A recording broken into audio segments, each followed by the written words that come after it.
ГСП онлайн. Городские новости сейчас.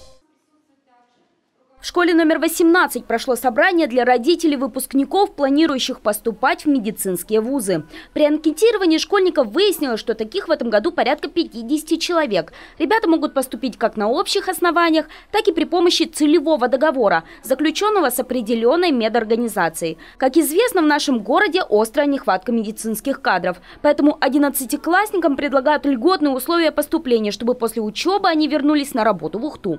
Плюсы: у студента заведомо есть место работы, а также место прохождения практики, но и небольшие бонусы при обучении. По опыту прошлых лет могу сказать, что это чаще всего бывает либо оплата проезда к месту учебы и обратно, и при успешном обучении вуза с красным дипломом выплачивается определенное денежное вознаграждение. Вот на этом меры социальной поддержки, как правило, в большинстве медицинских учреждений ограничиваются. Но в первую очередь целевики зачисляются по отдельному конкурсу, в котором конкуренция ниже, чем при поступлении на общих основаниях. Часто для ребят с направлением делают скидку и на проходной балл. Чтобы получить такую путевку в вуз, школьникам необходимо определиться, в какую именно организацию они пойдут работать до 15 февраля.